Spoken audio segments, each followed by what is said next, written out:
તો નમસ્કાર મિત્રો, આજે આપણે પહોંચી ગયા છે ડાકોર અને ડાકોરની અંદર આપણે ખૂબ સરસ મજાના દર્શન એવા થયા છે ભગવાન શ્રીના. આજે ગુરુ પૂર્ણિમા હતી એટલે થોડું ટ્રાફિક આજે વધારે જ હતું અને આજે લગભગ સવારના 10 વાગ્યામાં દર્શન કરવા માટે આવ્યા હતા અને ટ્રાફિક એટલું હતું દર્શનનું કે વાત નહીં કહેવાનું.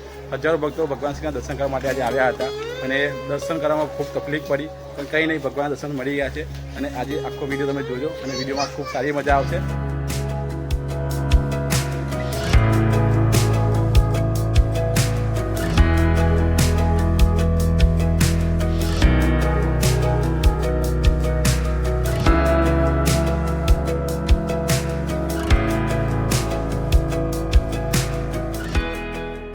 નમસ્કાર મિત્રો, આજે ગુરુ પૂર્ણિમાના દિવસે અમે જઈ રહ્યા છીએ ડાકોર શ્રી રણછોડરાયજીના દર્શન કરવા માટે અને આજે આ વ્લોગની અંદર અમે તમને સંપૂર્ણ માહિતી આપશું કે આજના કેવો અનુભવ રહ્યો અમારો દર્શન કરવાનો અને આજે કેટલા ભક્તો આવ્યા હતા પ્રભુના દર્શન કરવા માટે. સંપૂર્ણ જાણકારી આજે આ વિડીયોમાં તમને મળશે, તો વિડીયોમાં બન્યા રહેજો અને કમેન્ટમાં જય શ્રી રણછોડરાય અને જય શ્રી દ્વારકાધીશ લખવાનું ભૂલતા નહીં, કારણ કે વ્લોગમાં ખૂબ મજા આવશે અને ખૂબ સારી જાણકારી પણ મળશે. તો બન્યા રહેજો વિડીયો સાથે અને વિડીયોને લાસ્ટ સુધી જરૂર જોજો. અત્યારે આપણે પહોંચી ગયા છે ઠાસરા અને ઠાસરાથી ડાકોરની જે દૂરી છે લગભગ 5 થી 6 કિલોમીટર છે અને અહીંયા ખૂબ સારો નાસ્તો સવારમાં મળી જાય છે, ચણા પુલાવ, મગ પુલાવ જેવી વસ્તુ, જો કે અમે તો ઘરે ખાઈને આવ્યા છીએ અને ઉપવાસ બીજો છે તો આગળ જશું અને કન્ટિન્યુ કરશું અને વિડીયોની અંદર ખૂબ સારી અમે માહિતી તમને આપતા રહીશું, તો વિડીયોને કન્ટિન્યુ વોચ કરતા રહેજો. તમે જેવા ઠાસરાની અંદર આવશો ને ત્યારે તમને થોડું ટ્રાફિક જોવા મળશે. અત્યારે વરસાદ નથી એટલું સારું છે, કારણ કે હવામાન થોડું સારું છે એટલે તાપ પણ નથી અને વરસાદ પણ નથી, પણ થોડી ગરમી જેવું વાતાવરણ તો છે એટલે પણ સારું કહેવાય કે વરસાદ નથી તો યાત્રામાં મજા આવશે. આજે વરસાદ નથી એટલા માટે, કારણ કે જો વરસાદ પડે તો થોડી તકલીફ પડે આપણે દર્શન કરવામાં, તો ઠીક છે વાતાવરણ જે છે. અત્યારે અમે ડાકોર પહોંચી ગયા છીએ અને અત્યારે અમે ડાકોરના ઓવરબ્રિજ પર છીએ, કારણ કે નીચે જે છે ટ્રાફિક ખૂબ વધારે છે એટલા માટે કાર કાઢવામાં તકલીફ પડે થોડી, એટલા માટે અમે આ બાયપાસ મારીને આગળ જે ઉમરેઠવાળો રસ્તો છે ત્યાંથી અંદર પાર્કિંગમાં ગાડી મૂકીને આગળ દર્શન કરવા માટે નીકળીશું અને અહીંયાથી તમે ડાકોરનો સુંદર નજારો જોઈ શકો છો અને નીચે પણ તમે ધ્યાન આપીને જોઈ શકો છો કે કેટલું ટ્રાફિક છે અત્યારે, કારણ કે આજે ગુરુ પૂર્ણિમા હોવાના કારણે દર્શન કરવા માટે શ્રદ્ધાળુ થોડા વધારે સંખ્યામાં આવેલા છે. અત્યારે અમે પહોંચી ગયા છે ડાકોરમાં આવેલા શ્રી સ્વામિનારાયણ મંદિરે અને અહીંયા પાર્કિંગ માટે ખૂબ મોટી એવી જગ્યા છે અને અહીંયા તમે અમારી ગાડી પાર્ક કરી છે અને અહીંયાથી આગળ અમે હવે દર્શન કરવા માટે મંદિર તરફ જઈશું. હવે અમે જઈ રહ્યા છીએ મંદિર તરફ અને તમે જોઈ શકો છો ઉપર આ ઓવરબ્રિજ છે અને નીચે લોકોએ નોન પાર્કિંગમાં પણ ગાડીઓ મૂકેલી છે. આ છે ડાકોરનું બસ સ્ટેશન, જ્યાં આજના દિવસે કેટલા બધા ભક્તો છે તમે જોઈ શકો છો. આજે બસોની પણ ગતિવિધિ વધી ગઈ છે.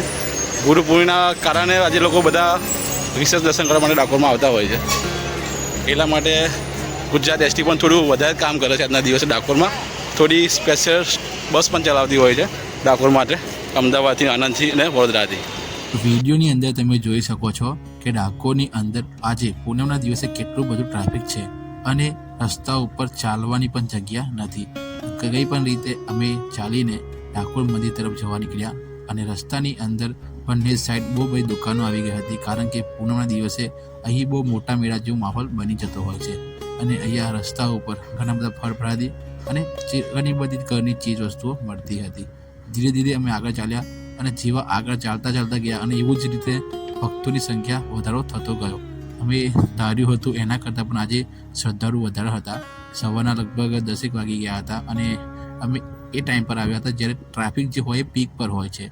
જો મિત્રો તમે ડાકોરમાં પૂનમના દિવસે દર્શન કરવા માટે આવો છો તો તમારા માટે સારો સમય હોય છે કે સવારે વહેલા આવો કાં તો સાંજે મોડા આવો, કારણ કે સવારે થોડી ગળદી ઓછી હોય છે અને જેવો જેવો દિવસ ઉગતો જાય છે મતલબ ટાઈમ વધતો જાય છે, જેવા કે 9 છે, 10 છે, 12 છે, ત્યાં સુધી જે ડાકોરની ગલીઓની અંદર જે શ્રદ્ધાળુઓની સંખ્યા વધતી જ જાય છે. મુખ્ય ડાકોરમાં પૂનમના દિવસે અને આજે તો ગુરુ પૂર્ણિમા હતી એટલા માટે આજે શ્રદ્ધાળુઓની સંખ્યા વધારે હતી. મુખ્ય મંદિરમાં ઘણા બધા શ્રદ્ધાળુ હોવાના કારણે હું વિડીયો લઈ નહીં શક્યો, કારણ કે અંદર મને પોતે સાચવવાનો ટાઈમ ના મળે તો હું મોબાઈલ બહાર કાઢીને કઈ રીતે વિડીયો બનાવતો. તમે શિખર દર્શન કરી શકો છો અને મને માફ કરજો કે હું મુખ્ય મંદિરથી તમને ભગવાન શ્રીના દર્શન ના કરાવી શક્યો, કારણ કે મંદિરમાં તમે જોઈ શકો છો કેટલા બધા શ્રદ્ધાળુ હતા અને ગરમી અને ઉમસ એટલી બધી વધારે આજે હતી કે તમારું માથું દુખી જાય, કોઈને હાર્ટ એટેક આવી જાય, કોઈને શ્વાસ ચડી જાય, એવા ઘણા બધા કેસ મારી આંખોથી મેં અંદર જોયા.